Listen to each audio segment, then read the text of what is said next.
ఆకాశవాణి ప్రాంతీయ వార్తలు చదువుతున్నది కె ఉమారాణి. ముఖ్యాంశాలు: దేశ ఆర్థికాభివృద్ధిలో రైతుల పాత్ర కీలకమని కేంద్ర వ్యవసాయ శాఖ మంత్రి శివరాజ్ సింగ్ చౌహాన్ పేర్కొన్నారు. సమాజంలో పేదరిక నిర్మూలనకు P4 కార్యక్రమం దోహదపడుతుందని ఆంధ్రప్రదేశ్ ముఖ్యమంత్రి నారా చంద్రబాబు నాయుడు తెలిపారు. స్థానిక సంస్థల ఎన్నికల్లో బీసీలకు 42% రిజర్వేషన్లు కల్పించేందుకు తెలంగాణ మంత్రివర్గం ఆమోదం తెలిపింది. రాష్ట్రాభివృద్ధికి ఆంధ్రప్రదేశ్ ప్రభుత్వం అనేక చర్యలు తీసుకుంటోందని భారతీయ జనతా పార్టీ రాష్ట్ర అధ్యక్షులు PVN మాధవ్ తెలిపారు. ప్రపంచ జనాభా దినోత్సవాన్ని ఈరోజు జరుపుకుంటున్నాం. ఇక వివరాలు: దేశ ఆర్థికాభివృద్ధిలో రైతుల పాత్ర కీలకమని కేంద్ర వ్యవసాయ శాఖ మంత్రి శివరాజ్ సింగ్ చౌహాన్ పేర్కొన్నారు. ఆంధ్రప్రదేశ్లోని శ్రీ సత్యసాయి జిల్లా పుట్టపర్తి మండలం పెడవల్లి గ్రామంలో రైతులు, స్వయం సహాయక సంఘాల మహిళలతో జరిగిన సమావేశంలో కేంద్ర మంత్రి నిన్న పాల్గొన్నారు.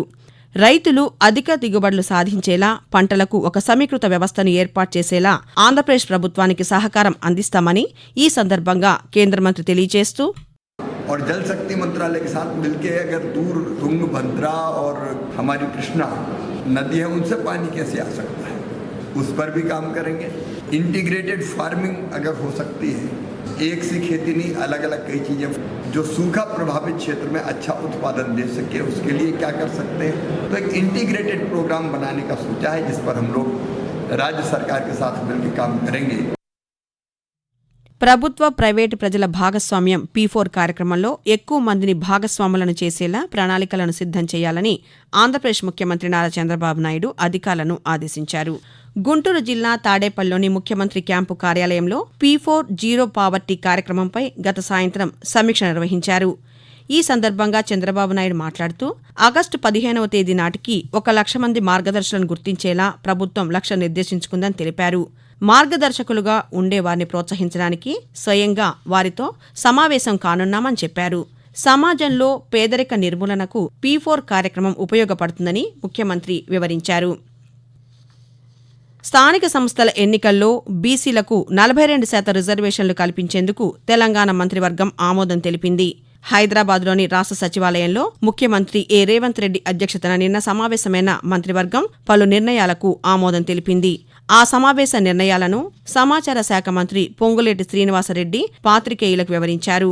కొత్తగా 22,033 ఉద్యోగాలకు త్వరలో నోటిఫికేషన్లు ఇవ్వనున్నామని చెప్పారు. జనాభా ప్రకారం బీసీలకు రిజర్వేషన్లను అమలు చేసేందుకు చర్యలు చేపట్టాలని మంత్రివర్గం తీర్మానించిందని మంత్రి తెలుపుతూ, రోల్ మోడల్ గా తెలంగాణ రాష్ట్రంలో 42% బీసీలకి రాజకీయంగా వారికి రిజర్వేషన్ చేస్తామని ఏదైతే మొన్న సర్వే కులగణన జరిగిన తర్వాత దాని ఆధారంగా 42%తో అసెంబ్లీలో బిల్లు ఆమోదింపజేసుకొని ఆ బిల్లుని కేంద్ర ప్రభుత్వానికి పంపించింది. న్యాయపరంగా భవిష్యత్తులో ఏ రకమైన చిక్కులు రాకుండా ఉండే విధంగా బీసీ సోదరులకి 42% రిజర్వేషన్లతో ఈ రోజు కేబినెట్ నిర్ణయించటం జరిగింది. అలాగే తెలంగాణలో ఉన్న గోశాలల రిజిస్ట్రేషన్లు, వాటి నిర్వహణకు సమగ్ర విధాన పత్రం, 2 ప్రైవేటు విద్యా సంస్థలకు యూనివర్సిటీ హోదా వంటి అంశాలను మంత్రివర్గం ఆమోదించిందని శ్రీనివాసరెడ్డి తెలిపారు. రైతుల నుంచి పొగాకు కొనుగోలు చేసేలా పొగాకు సంస్థల ప్రతినిధులకు సూచించామని ఆంధ్రప్రదేశ్ విద్యుత్ శాఖ మంత్రి గొట్టిపాటి రవికుమార్ తెలిపారు. బాపట్ల జిల్లా పంగలూరు పొగాకు కొనుగోలు కేంద్రాన్ని మంత్రి నిన్న పరిశీలించారు. ఈ సందర్భంగా కొనుగోళ్ల వివరాలను రైతుల నుంచి అడిగి తెలుసుకున్నారు. అనంతరం ఆయన మాట్లాడుతూ, పొగాకు రైతులు నష్టపోకుండా చర్యలు తీసుకుంటున్నామని చెప్పారు. పొగాకుతో పాటు మామిడి, కోకో పంటల విషయంలో ప్రభుత్వం రైతులకు మద్దతుగా చర్యలు తీసుకుంటున్నామని చెప్పారు. రైతుల అభ్యర్థన మేరకు కొరిషపాడులో త్వరలోనే పొగాకు కొనుగోలు కేంద్రాన్ని ఏర్పాటు చేస్తామని మంత్రి వివరించారు. రాష్ట్రాభివృద్ధికి ఆంధ్రప్రదేశ్ ప్రభుత్వం అనేక చర్యలు తీసుకుంటుందని భారతీయ జనతా పార్టీ రాష్ట్ర అధ్యక్షులు PVN మాధవ్ తెలిపారు. రాష్ట్ర బీజేపీ అధ్యక్షులుగా బాధ్యతలు చేపట్టిన తర్వాత కాకినాడ జిల్లాలో నిన్న పర్యటించిన ఆయన స్థానిక బీజేపీ నాయకులతో సమావేశమయ్యారు. ఈ సందర్భంగా ఏర్పాటు చేసిన పాత్రికేయుల సమావేశంలో PVN మాధవ్ మాట్లాడుతూ, రాష్ట్ర అభివృద్ధి విషయంలో కేంద్ర ప్రభుత్వం చేస్తున్న కృషిని వివరించారు. పార్టీకి సంబంధించిన అంశాలతో పాటు ఎన్డీఏ కూటమి అంశాలు రాష్ట్రంలో అమలు చేసేందుకు కృషి చేస్తామని మాధవ్ తెలుపుతూ, పార్టీ సంబంధించిన జెండా ఒక పక్క ఇంకో పక్క ఎన్డీఏ ఎజెండా రాష్ట్రంలో అమలవడానికి ప్రయత్నం చేస్తాను. రాష్ట్రానికి సంబంధించిన అనేక రకాలుగా కేంద్రం ఆదుకోవటం జరిగింది. ఇప్పటికే పోలవరానికి 13,000 కోట్ల రూపాయలు, అమరావతి 15,000 కోట్ల రూపాయలు, విశాఖ ఉక్కుకి 11,440 కోట్ల రూపాయలు దాన్ని ప్యాకేజ్ రూపంలో ఇవ్వటం, అలాగే అనేక ప్రాజెక్టుల్ని ముందుకి త్వరితగతిగా పూర్తి చేసే దిశగా నిధులు ఇవ్వటం, కూటమి ఏవైతే అంశాలతో ప్రజలకు లేదో వాటిని తప్పనిసరిగా పూర్తి చేసి ముందుకెళ్తాం. ఆకాశవాణి ప్రాంతీయ వార్తలు వింటున్నారు. ప్రపంచవ్యాప్తంగా నానాటికి పెరిగిపోతున్న జనాభా ఎదుర్కొంటున్న సమస్యలను పరిష్కరించే ఉద్దేశంతో ఈరోజు ప్రపంచ జనాభా దినోత్సవాన్ని జరుపుకుంటున్నాం. జనాభా పెరుగుదల, తగ్గుదలకు సంబంధించిన అంశాలపై ఈ సందర్భంగా ప్రజల్లో అవగాహన కల్పిస్తారు. 1987 జూలై 11వ తేదీన జన్మించిన శిశువుతో ప్రపంచ జనాభా 5 బిలియన్లకు చేరుకుంది. ఈ సందర్భాన్ని పురస్కరించుకొని ప్రతి ఏటా జూలై 11న ప్రపంచ జనాభా దినోత్సవంగా పాటించాలని ఐక్యరాజ్యసమితి పిలుపునిచ్చింది.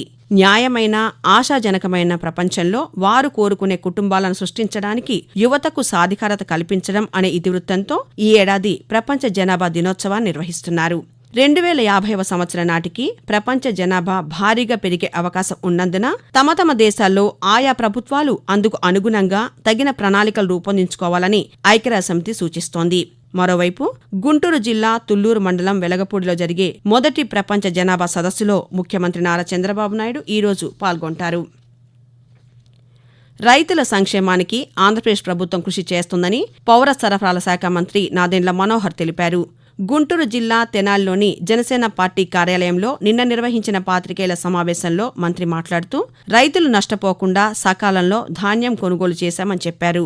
వాట్సాప్ గవర్నెన్స్ ద్వారా ధాన్యం కొనుగోలు చేసిన 24 గంటల్లోపే నగదు రైతుల ఖాతాలో జమ చేశామని చెప్పారు. తాజాగా ధాన్యం కొనుగోలు చేసిన 30,000 మంది రైతులకు 650 కోట్ల రూపాయలు విడుదల చేశామని మంత్రి వివరించారు. హైదరాబాద్ కూకట్పల్లి కల్తీ కల్లు ఘటనలో బాధితుల సంఖ్య 44కు చేరిందని, ఈ ఘటనలో ఇప్పటి వరకు 4 ప్రాణాలు కోల్పోయారని తెలంగాణ వైద్యారోగ్య శాఖ మంత్రి దామోదర్ రాజనరసింహ ఒక ప్రకటనలో తెలిపారు.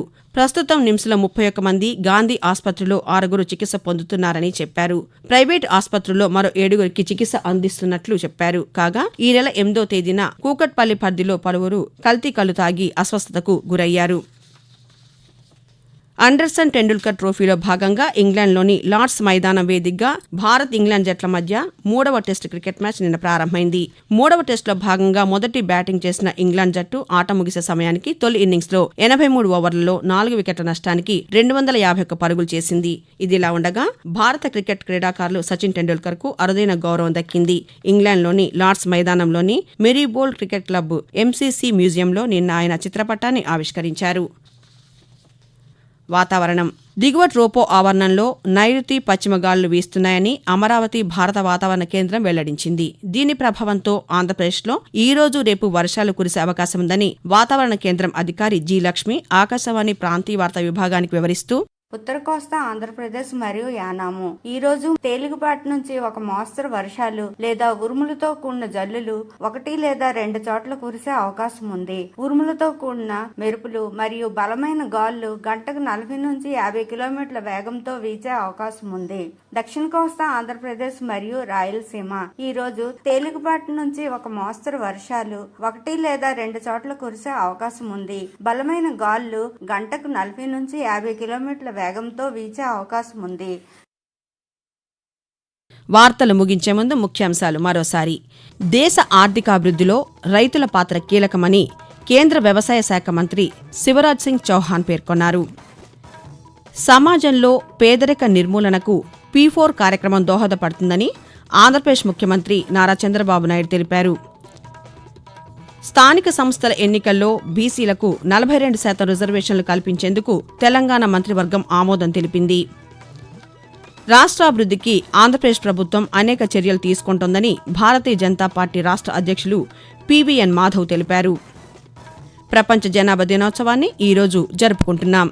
ఆకాశవాణి ప్రాంతీయ వార్తలు ఇంతటితో సమాప్తం. తిరిగి 7:05 జాతీయ వార్తలు వింటారు.